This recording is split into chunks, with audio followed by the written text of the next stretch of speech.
In today's video, I'll teach you how to access Costco digital receipt. First of all, launch open any browser of your choice. You can see over here I've opened Google Chrome. Now click on the search bar and type in costco.com. Press enter.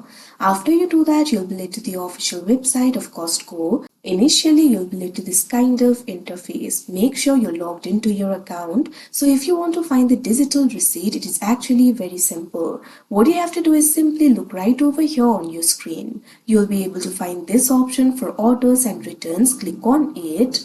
Now you'll be led to the orders interface of Costco. Over here you'll be able to find two options, online, warehouse. If you want to find the receipt for warehouse, click on this option, warehouse. If you want to find the digital receipt for online orders, click on this option, online.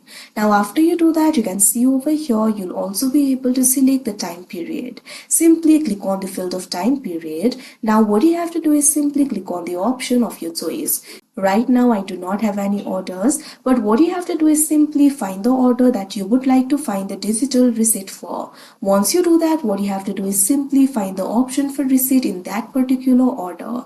Click on it and you'll be able to see the digital receipt. You'll also be able to download the receipt if you want. So like this, you'll be able to find the digital receipt. So that is how you access Costco digital receipt. I hope you found this video helpful. Thank you for watching.